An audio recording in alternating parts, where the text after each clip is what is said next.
আসসালামু আলাইকুম।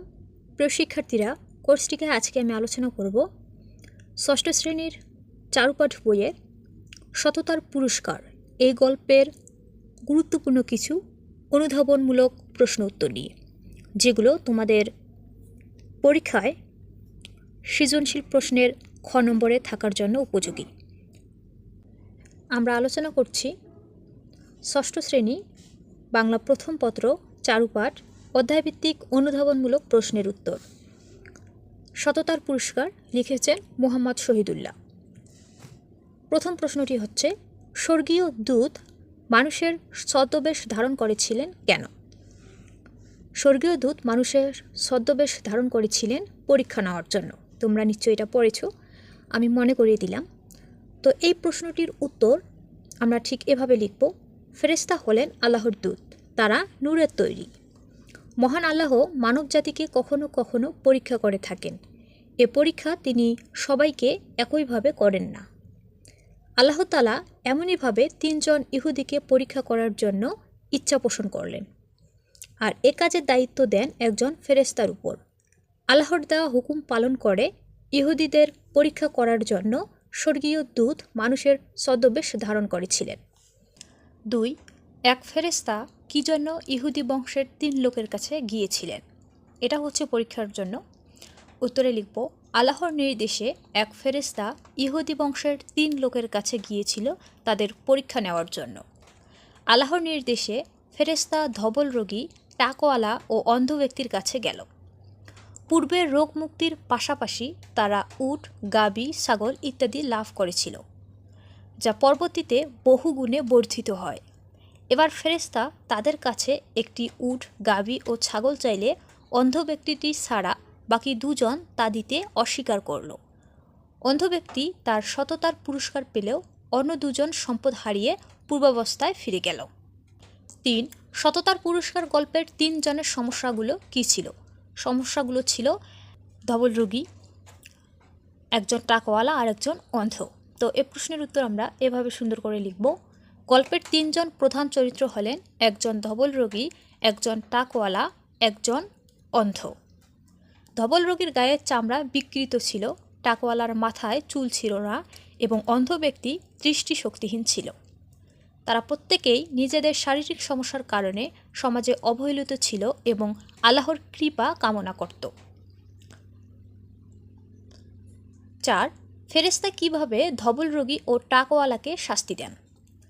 উত্তরে লিখব, ফেরেশতা আল্লাহর নির্দেশে ভিক্ষুকের ছদ্মবেশে ধবল রোগী ও টাকওয়ালার কাছে সাহায্য চাইতে যান, কিন্তু তখন তিনি তাদের মধ্যে মিথ্যা ও অকৃতজ্ঞতা লক্ষ্য করেন। তিনি বলেন, আল্লাহ যদি চান তবে তিনি তোমাদের আগের অবস্থায় ফিরিয়ে দেবেন। আর এই কথার মধ্য দিয়ে তিনি ইঙ্গিত দেন যে আল্লাহর অনুগ্রহ কৃতজ্ঞ ব্যক্তিদের জন্য, অকৃতজ্ঞদের জন্য নয়। 5 নম্বর প্রশ্নে বলা হয়েছে, গল্পে ফেরেশতা কেন অন্ধ ব্যক্তিকে পুরস্কৃত করেন? উত্তরে লিখব, ফেরেশতা আল্লাহর নির্দেশে ভিক্ষুকের ছদ্মবেশে অন্ধ ব্যক্তিকে পরীক্ষা করতে আসেন। তখন অন্ধ ব্যক্তি আল্লাহর কৃপা স্বীকার করে এবং দানের সময় বিনয়ের সাথে কথা বলে। আল্লাহ যা দিয়েছেন তা থেকে আমি খুশি মনে দান করতে রাজি। তার এই সততা ও কৃতজ্ঞতায় ফেরেশতা খুশি হন এবং বলেন যে আল্লাহ তাকে আরও বরকত দেবেন। 6. 3 ব্যক্তির কিভাবে রোগমুক্ত হয়েছিল? 3 ব্যক্তি কিভাবে রোগমুক্ত হয়েছিল?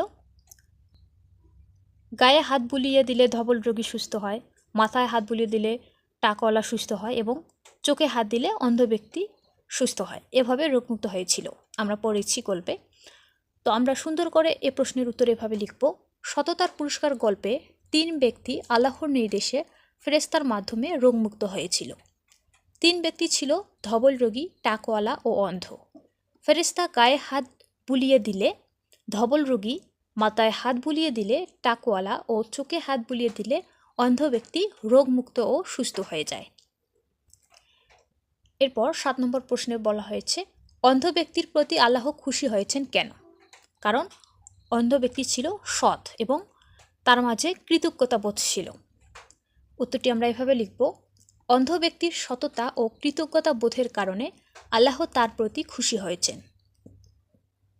অন্ধ ব্যক্তিকে তার প্রার্থনা অনুযায়ী তার অন্ধত্ব দূর করা হয়েছিল।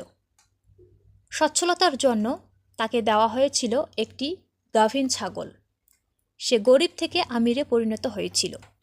তার কাছে যখন ছদ্মবেশী ফেরেশতা একটি ছাগল চাইল, তখন সে তা প্রদানের জন্য সম্মত হল।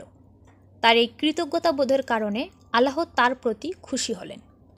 আর ফেরেশতা হইলেন আল্লাহর দূত। কথাটি ব্যাখ্যা করো। দূত মানে হচ্ছে বার্তাবাহক, বা আমরা সহজ করে বলতে পারি যিনি সংবাদ বা খবর পৌঁছে দেন। এখানে দূত ফেরেশতা হলেন আমাদের আল্লাহর দূত। তিনি আল্লাহর আদেশ নির্দেশ এগুলো তার বান্দার কাছে অর্থাৎ আমাদের কাছে পৌঁছে দেন। আমরা প্রশ্নের উত্তরটি এভাবে লিখব। ফেরেশতা হচ্ছেন আল্লাহর দূত। দূত অর্থ বার্তাবাহক। ফেরেশতা আল্লাহর আদেশ নির্দেশ মানুষের কাছে অর্থাৎ আল্লাহর বান্দার কাছে পৌঁছে দেয়। আল্লাহর নির্দেশে কাজ করেন।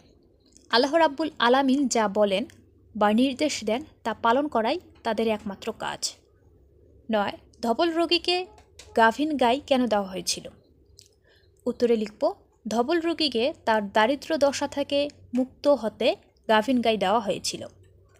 ধবল রোগী রোগ শোকে জর্জরিত ছিল, কাজ করতে পারত না, সমাজে তার মর্যাদা ছিল না।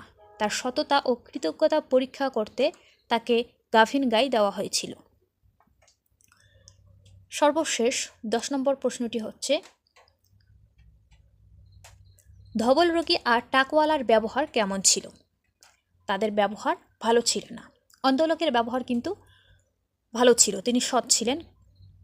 তো আমরা উত্তরটা এভাবে লিখব, গরিব থেকে ধনী হওয়ার পরে ধবল রোগী আর টাকওয়ালা অহংকারী হয়ে পড়ল। তারা নিজেদের পুরনো দুঃখ কষ্ট একেবারেই ভুলে গিয়েছিল। যখন ফেরেশতা ভিক্ষুকের ছদ্মবেশে তাদের কাছে গিয়ে সাহায্য চাইল, তখন তারা সম্পদ দিতে অস্বীকার করল। শুধু তাই নয়, তারা মিথ্যা বলে দাবি করল যে তারা কখনো গরিব বা অসুস্থ ছিল না।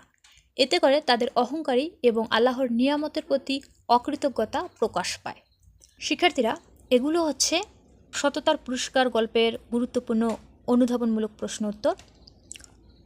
আজকের ভিডিও লম্বা করছি না, আজ এখানে শেষ করছি। ধন্যবাদ সবাইকে।